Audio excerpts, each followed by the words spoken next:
Bienvenido mi querido amigo y amiga a este programa Centinelas, con la única finalidad de responder las preguntas más intrigantes que muchas personas se hacen en la actualidad.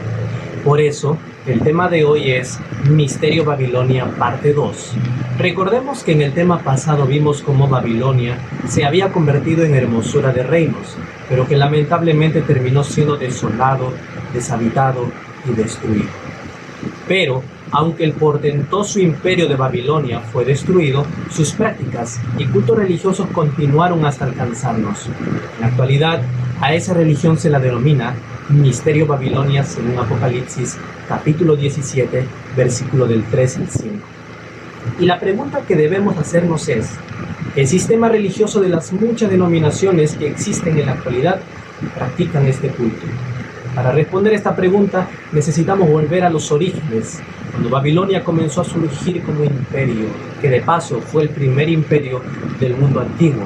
Y en aquel entonces no se llamaba Babilonia, sino Babel. Fue Nimrod, rey de Babel, y Semiramis, su esposa, idólatra e adúltera, los que establecieron el primer culto religioso al dios Sol. Pero cuando Nimrod muere, su esposa Semiramis asume todo el poder y ella concibe un hijo ilegítimo de nombre Tammuz. Y la reina madre de Tammuz, al haber escuchado la historia de un salvador que nacería de una mujer, según Génesis 3:15, ella afirma de que su hijo Tammuz fue concebido de manera sobrenatural y que él, Tammuz, era el hijo prometido, el salvador del mundo. Ahora, madre e hijo serían adorados como el sol y añadidos al culto de Babel. En conclusión, Nimrod se había convertido en el sol y Semiramis y Tammuz se habían convertido en imágenes de adoración. Siglos más tarde, el apóstol Pablo escribió perfectamente el camino que siguió la gente de Babel. Leemos en Romanos capítulo 1, versículo 21 al 26. Dice, pues habiendo conocido a Dios, no le glorificaron como a Dios ni le dieron gracias, sino que se envanecieron en sus razonamientos, y su necio corazón fue entenebrecido. Profesando ser sabios, se hicieron necios, y cambiaron la gloria del Dios incorruptible en semejanza de imagen de hombre corruptible, de aves, de cuadrúpedos y de reptiles. Por lo cual también Dios los entregó a la inmundicia en las concupiscencias de sus corazones, de modo que deshonraron entre sí sus propios cuerpos, ya que cambiaron la verdad de Dios por la mentira, honrando y dando culto a las criaturas antes que al Creador, el cual es bendito por los siglos. Después de un tiempo, Babel fue destruido por un ángel, y los habitantes de Babel fueron dispersados sobre la faz de la tierra según Génesis 11:9. Salieron de Babel y llevaron consigo su idolatría y culto religioso. He ahí la respuesta del por qué existen muchas denominaciones en todo el mundo. Según la historia de Heródoto, el tomo 2, la página 109, nos dice, en todas las religiones falsas de la tierra, en verdad, Babilonia fue la madre, la precursora de las falsas religiones e idolatría que se desparramó por toda la tierra, como lo declaran las Escrituras. Porque todas las naciones han bebido del vino de su fornicación. Apocalipsis capítulo 18, versículo 3. Una de las víctimas de Babel fue Egipto, que de paso Egipto fue el segundo imperio más poderoso después de Babel. Ellas adoptaron su paganismo. Egipto era una representación de las cosas que se hacían en Babilonia. Les pongo un ejemplo. Si en Babel el sol representaba a Nimrod, en Egipto representaba a los dioses como Horus, Ra, Huadiet, Sekhmet, Hathor, Nut, Isis y Menhit.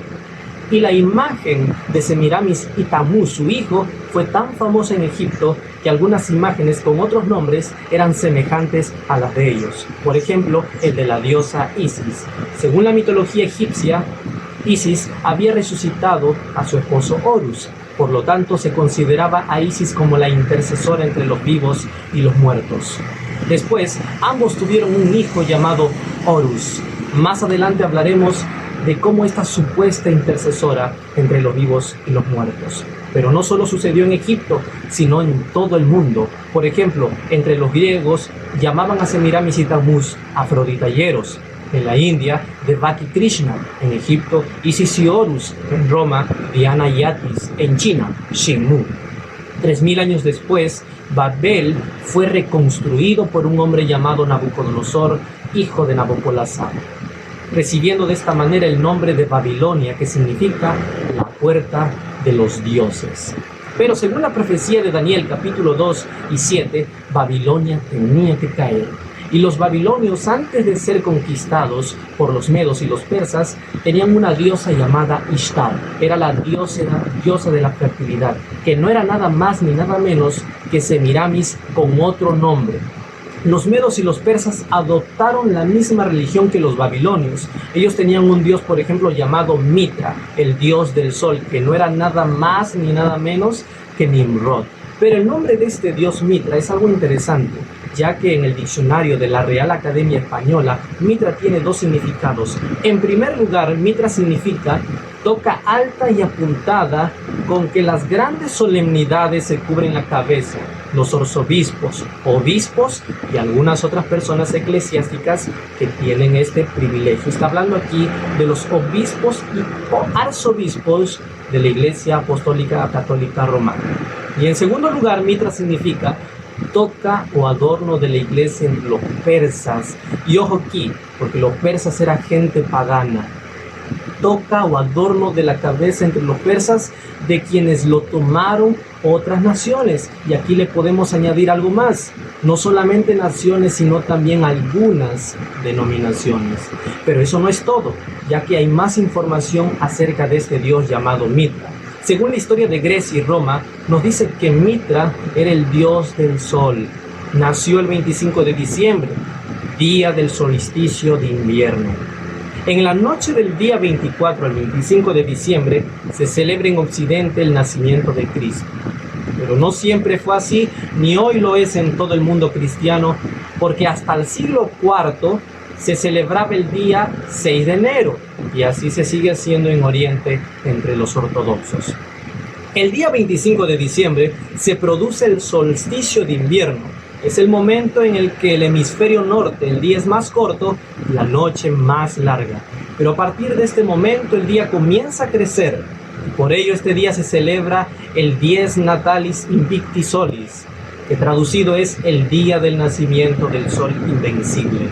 Ese sol invencible es el dios Mitra, cuyo culto y devoción compitió con el cristianismo, con el que tiene indudables semejanzas.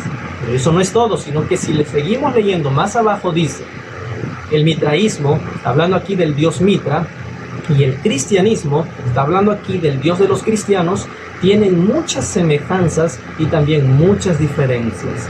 Así lo atestiguan algunos padres y polemistas cristianos, que curiosamente nos proporcionan muchos datos de esta religión de salvación, muchas veces secretas o semisecretas. Y ojo aquí, por lo demás, el cristianismo toma también elementos de la religión y culto a Isis, Osiris, Tammuz, Adonis, Atis y Dionisios, que son dioses paganos. ¿Y quienes adoptan el culto a estos dioses paganos? Dice el cristianismo. Mis queridos amigos y amigas, así fue como sucesivamente los otros imperios fueron adoptando de Babilonia su idolatría y cultos religiosos. Después de Babilonia le siguieron los medos y los persas. Después de los medos y los persas le siguieron Grecia. Después de Grecia le siguió Roma. Hasta aquí hemos visto cómo Babilonia ha dado de beber el vino de su fornicación, el vino de su idolatría y de sus cultos religiosos a todas las naciones. Y en el siguiente episodio veremos cómo Babilonia dio de beber el vino de su fornicación, de su idolatría y cultos religiosos a la mayoría de las denominaciones cristianas. No a todas, pero a la mayoría. Mi querido amigo y amiga, gracias por acompañarnos en este estudio. Te esperamos en el siguiente episodio de Misterio Babilonia, parte 3. Que Dios te bendiga y te acompañe en este día. Amén.